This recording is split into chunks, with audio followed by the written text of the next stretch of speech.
नमस्कार, मैं हूँ प्रियंवदा तिवारी और आप देख रहे हैं तिलक पत्रिका। हमारे साथ अभी डॉक्टर प्रवेंद्र कुमार मिश्रा जी हैं, जिनसे हम जानते हैं श्रीमद् भागवत गीता के बारे में। श्रीमद् भागवत गीता क्या है और हमको क्या सीखनी चाहिए इससे और हमें कैसे पढ़नी चाहिए जी।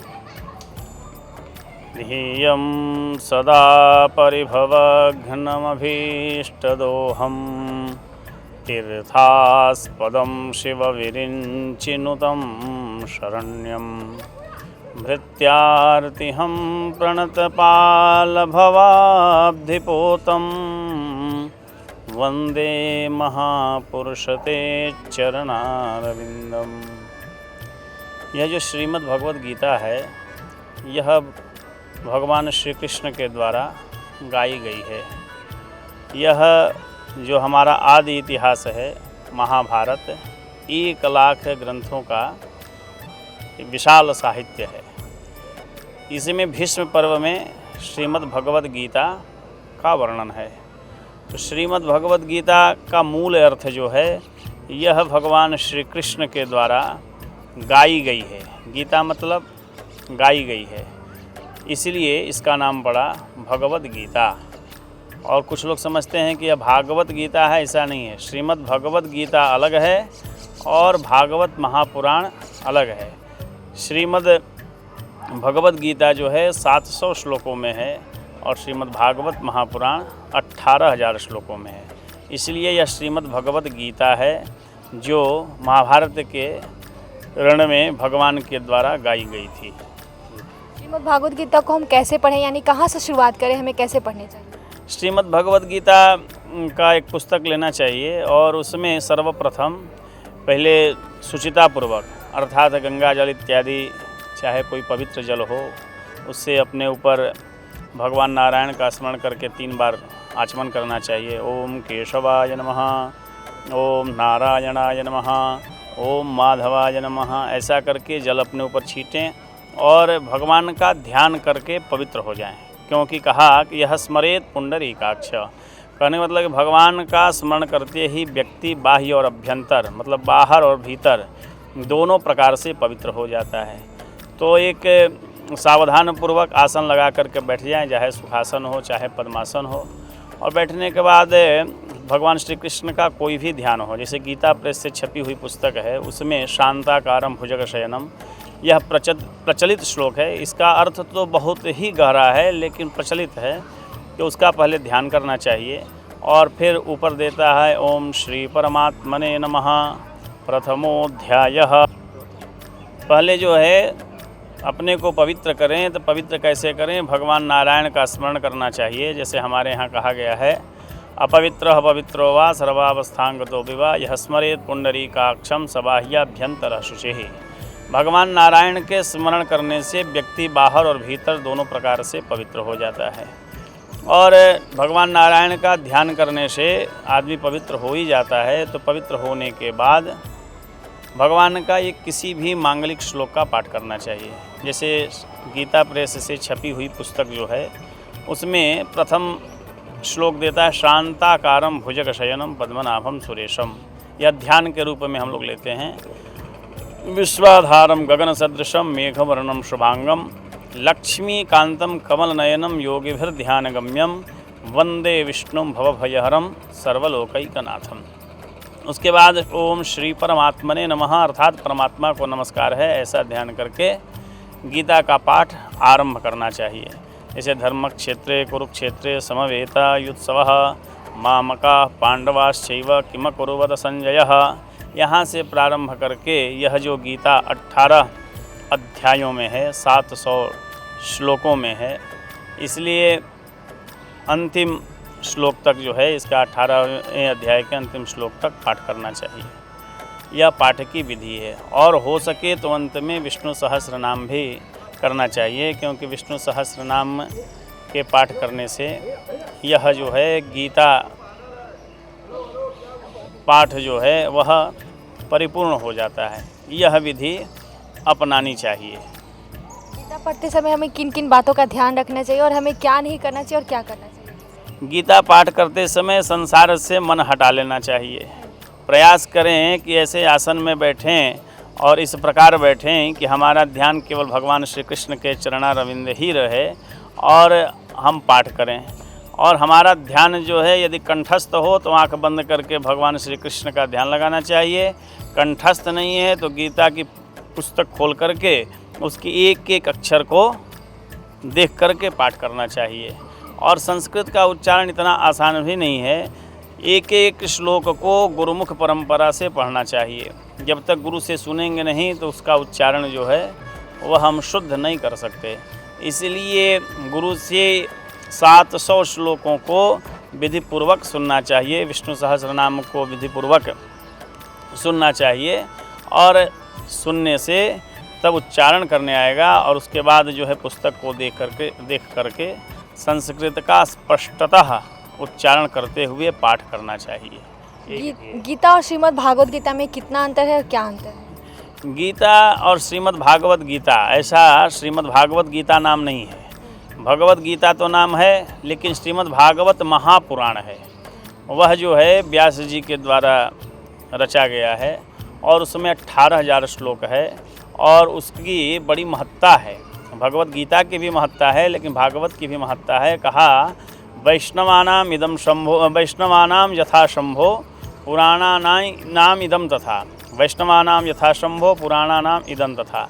अर्थात वैष्णवों में जिस प्रकार भगवान विश्वनाथ, भगवान शंकर श्रेष्ठ हैं, वैसे पुराणों में श्रीमद् भागवत महापुराण है श्रेष्ठ है। तो श्रीमद् भागवत महापुराण 18,000 श्लोकों का है और श्रीमद् भगवत गीता 700 श्लोकों का है। यह बिल्कुल अलग चीज़ें हैं, इसको एक से नहीं जोड़ना चाहिए। अब वस्तुतः अर्थ क्या है? देखा है कि श्रीमद् भगवत गीता का अर्थ है भगवान की द्वारा गाई गई है, और भागवत का क्या अर्थ है कि भगवान के भक्तों के बारे में जिस पुराण में चर्चा की गई है वह श्रीमद् भागवत महापुराण है। ये दोनों में बिल्कुल एकदम भिन्नता है, कहीं स्पर्श नहीं है, बस थोड़ा सा आकार का अंतर आता है। इसलिए लोग सोच जाए, कोई कहता है भागवत गीता है, कोई कहता है भगवत गीता है। भगवत मतलब होता है भगवान और भागवत मतलब होता है भगवान के भक्त, ये अंतर। श्रीमद् भगवत गीता में कौन सी श्रीमद् भगवत गीता पढ़नी चाहिए, यानी कौन सी? ये 700 श्लोकों वाली जो छोटी वाली पुस्तक गीता प्रेस से आती है उसका नाम कहेंगे आप श्रीमद् भगवत गीता। तो श्रीमद् भगवत गीता जिस पर लिखी हुई और 700 श्लोकों का ही है, उसी को पढ़ना चाहिए। श्रीमद् भगवत गीता है वो भागवत महापुराण है, इसलिए इसमें बहुत समझने में कोई दिक्कत नहीं आएगी। तो श्रीमद् भगवत गीता को ही लेकर पाठ करना चाहिए। हाल ही में अहमदाबाद में प्लेन क्रैश हुआ था, उसमें सारी चीज़ जलकर राख हो गई, लेकिन श्रीमद् भागवत गीता नहीं जला। इसके पीछे आपको क्या लगता है?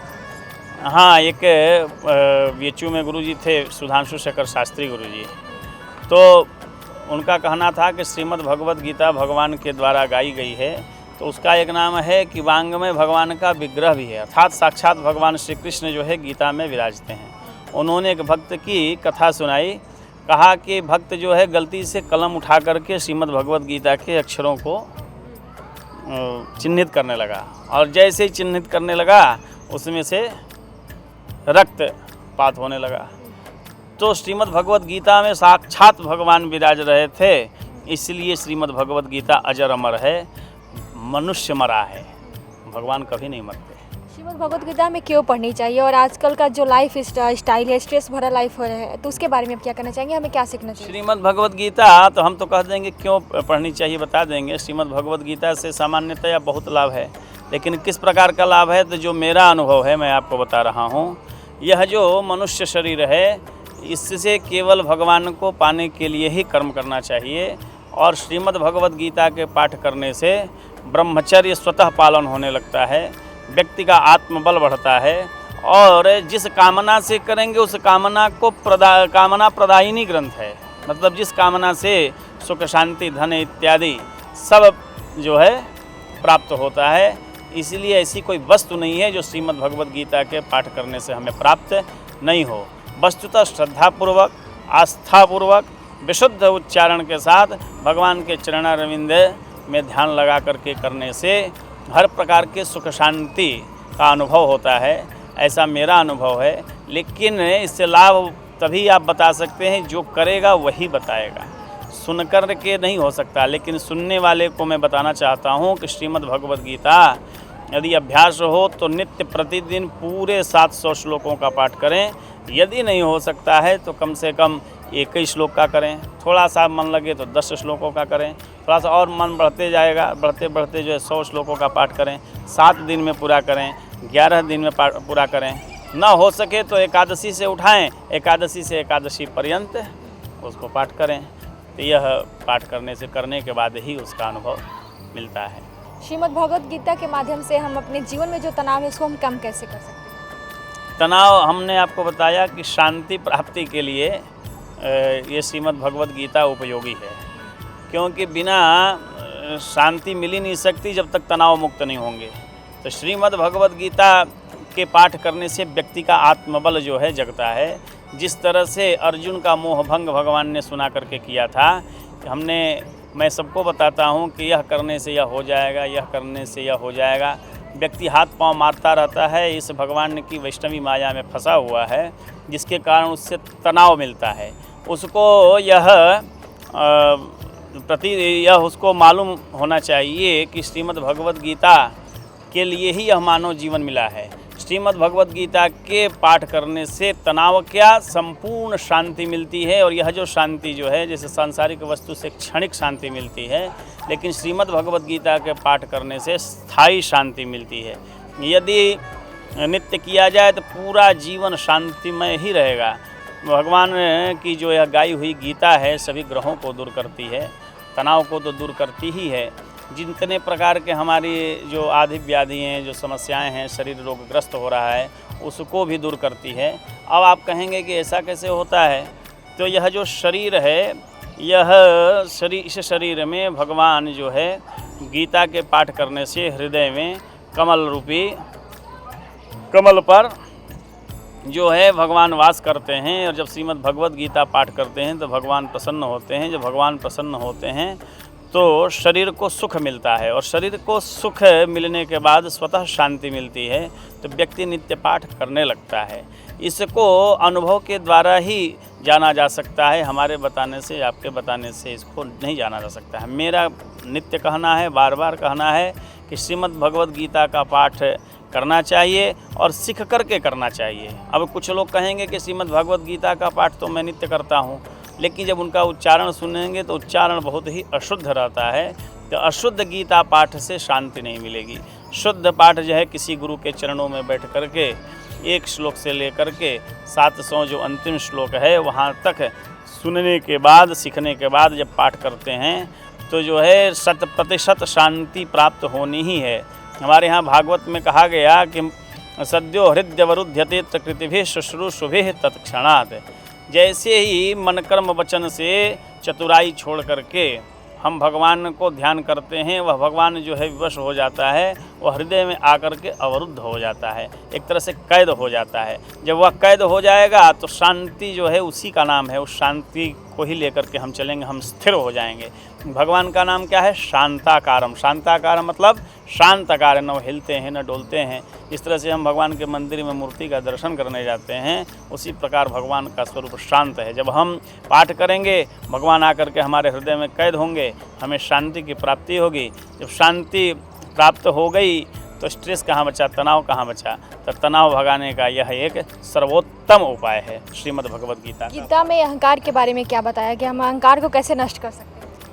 अहंकार को नष्ट करने के लिए गीता में कहा कि अहम को छोड़ना चाहिए। अहम मतलब कि मैं और मेरेपन को हम समझ लेते हैं। अहम का शब्द ही अहम मतलब मैं, यह मैंने किया, यह मेरे द्वारा किया गया, मैंने इतना कार्य किया तो यह हुआ, यह वस्तुतः असत्य है। जब श्रीमद् भगवद गीता पाठ करेंगे तो अर्जुन जो है इस धरती का उस समय क्या बहुत चिरकाल तक अर्जुन का नाम अमर है कि वह जो है संपूर्ण नर थे, संपूर्ण नर थे। और इस पृथ्वी पर भी अर्जुन का जो है प्रतिनिधित्व घोड़ा करता है, क्योंकि अर्जुन भी रात में सोते नहीं थे। अर्जुन जी रात में सोते नहीं थे, घोड़ा भी सोता नहीं है। तो यह संपूर्ण नर थे और उनको भी इसी प्रकार का भ्रम हो गया था कि मैं कर रहा हूँ, ये मेरे पिता हैं, ये मेरे दादा हैं, यही सब वर्णन है गीता में। मैं इनको नहीं मार सकता। भगवान ने उनके मोह को नष्ट किया जब उनको यह पता चला कि मैं केवल माध्यम हूँ, कर्ता कारयिता शंभो, कर्ता कारयिता विष्णु। यह जब उनको भाव आया कि करने कराने वाले तो माधव ही हैं, तब उनको शांति मिली, उनका अहम भाव नष्ट हुआ। तो जिस तरह से अर्जुन का मोह नष्ट हुआ था, अर्जुन का अहंकार नष्ट हुआ था, अर्जुन का ममत्व नष्ट हुआ था, उसी प्रकार गीता को समझने से, गीता के पाठ करने से, गीता के संपूर्ण यथार्थ अर्थ को जान लेने के बाद हमारा मोह भ्रम अहंकार नष्ट हो जाए। गीता के अनुसार हमें मुक्ति कैसे मिलती है, क्या बताया गया है मुक्ति का मार्ग कैसे? हाँ, गीता के अनुसार मुक्ति का मार्ग यह बताया गया है कि मुक्ति जो है संसार को छोड़ने के बाद जो अनुभव होता है वही मुक्ति है। जब तक संसार में फंसे हुए हैं, संसार मतलब शरीर, और इस शरीर से जुड़े हुए जितने रक्त संबंधी हैं उनके चक्कर में चक्कर लगाने से यह जो सांसारिक विषय है इसमें जब तक फंसे रहेंगे तब तक मुक्ति नहीं मानी जाती। जब इससे आप बाहर निकल जाते हैं और लेस मात्र भी आपके मन में यह ममत्व नहीं रहता है कि मेरा भाई है, बंधु है, इष्ट मित्र है, सब प्रभु की माया है और सब प्रभु ही करा रहे हैं, ऐसा करने से जो व्यक्ति जो है वो जीते जी मुक्त हो जाता है। और कहा कि मरने के बाद भी मुक्ति चाहते हो तो दूसरे नंबर का मुक्ति है तो भगवान का नित्य स्मरण, भगवान का जो है कथा सुने, कान से हाथ से भगवान की सेवा करें, ऐसा कहा, वाणी से भगवान का गुणगान करें। इस प्रकार से भगवान का ही आधार मान करके यह जीवन बनाएं, तब बिल्कुल ही मुक्ति संभव है। और यह समझने के बाद ही मुक्ति हो सकती है। गंगा किनारे हमें भगवत गीता सुनने से क्या फल, कौन सी फल की प्राप्ति होती है, क्यों सुननी चाहिए? गंगा, आप हमने बताया ना कि साक्षात गंगा जो है, गंगा को जल समझने का भूल न करें। गंगा जो है, कुछ लोग कहते हैं कि यह विष्णु के चरण से निकली है। इसका रहस्य यह है कि भगवान विष्णु जो है चरण में वास करते हैं, तो चरण से जल नहीं निकला है, साक्षात जो है चरण से अपने भगवान ही निकल करके गंगा रूप में आ गए हैं। तो और कहें कि और कहाँ इसकी कथा आती है, तो देवी भागवत में एक प्रसंग आता है कि सरस्वती जी राधा कृष्ण जी को संगीत सुना रही थी। भगवान राधा कृष्ण जी प्रसन्न हो रहे थे, तब शंकर जी वहाँ बैठे। शंकर जी विद्या के अधिष्ठात्री देवता हैं। किसी को यथार्थ ज्ञान की प्राप्ति करनी हो तो भगवान शंकर की आराधना करनी चाहिए, ऐसा श्रीमद् भागवत में वर्णन है। तो भगवान शंकर को आया कि सरस्वती जी के संगीत सुनाने से भगवान प्रसन्न हो रहे हैं, तो मैं तो इनसे और अच्छा सुना सकता हूँ। और भगवान ने जो है जैसा संगीत का यह जो है नाद ब्रह्म की उपासना आरंभ की, राधा कृष्ण जी उनके संगीत सुनते सुनते पिघलने लगे और जो पूरे पिघल गए वही गंगा के रूप में आए। और यदि ऐसा नहीं होता तो भगवान शंकर उनको जटा में धारण नहीं करते, क्योंकि भगवान शंकर सिर पर केवल नारायण को ही बैठाते हैं। यह गंगा, और यह गंगा के किनारे गीता मतलब भगवान की द्वारा गाई हुई गीता है। हमने सिद्ध कर दिया कि गंगा साक्षात नारायण हैं। और यहाँ पर गीता पाठ करने से कहा कि कोटि गुणित फल प्राप्त हो जाता है। मंदिर में पाठ करने का अधिक महत्व है, घर में थोड़ा कम होता है, इसीलिए कभी गंगा के किनारे करें, मंदिर में करें तो करोड़ों गुना फल की प्राप्ति होती है। और वस्तुतः जो है मन का संबंध जल से है, और यह जो है भगवान जल में रहने वाले हैं। तो जिस तरह से मन जो है जल के पास आता है तो उसको लगता है कि मेरा घर है, तो मन को शांति मिलती है। जब मन को शांति मिलेगी तो गंगा के किनारे से बैठने के बाद सत्संग करने में भी आनंद आएगा, गीता के प्रति ध्यान भी अधिक आकृष्ट होगा, भगवान श्री कृष्ण के चरणारविंद का ध्यान नित्य निरंतर बना रहेगा। इसीलिए मन और जल का जो संबंध है और भी गंगा जल के सामने करेंगे तो निश्चय ही जो है भगवान अधिक प्रसन्न होते हैं। श्रीमद् भगवत गीता भगवान श्री कृष्ण के द्वारा गाया गया है। कहा जाता है कि जब अर्जुन कुरुक्षेत्र में थे और अपने सगे संबंधियों को देखकर उनका पैर डगमगा गया, तब भगवान श्री कृष्ण ने उनको उपदेश दिया कि यहाँ पे कोई अपना नहीं है, सारे लोग पराए हैं। और अभी हमारे साथ गुरुजी थे, उन्होंने भी बताया कि हमें प्रतिदिन यानी नियमित हमें श्रीमद् भागवत गीता का पाठ करना चाहिए। ऐसे करने से आपके मन में एक अलग ही शांति महसूस करेंगे आप, और इस तनाव भरी जीवन में जो हमें परेशानी है उसको दूर करेगा श्रीमद् भागवत गीता। तो आपको भी श्रीमद् भागवत गीता का पाठ जरूर करना चाहिए। कैमरा पर्सन दीपक गुप्ता के साथ मैं प्रियंवदा तिवारी, देखते रहती तिलक पत्रिका।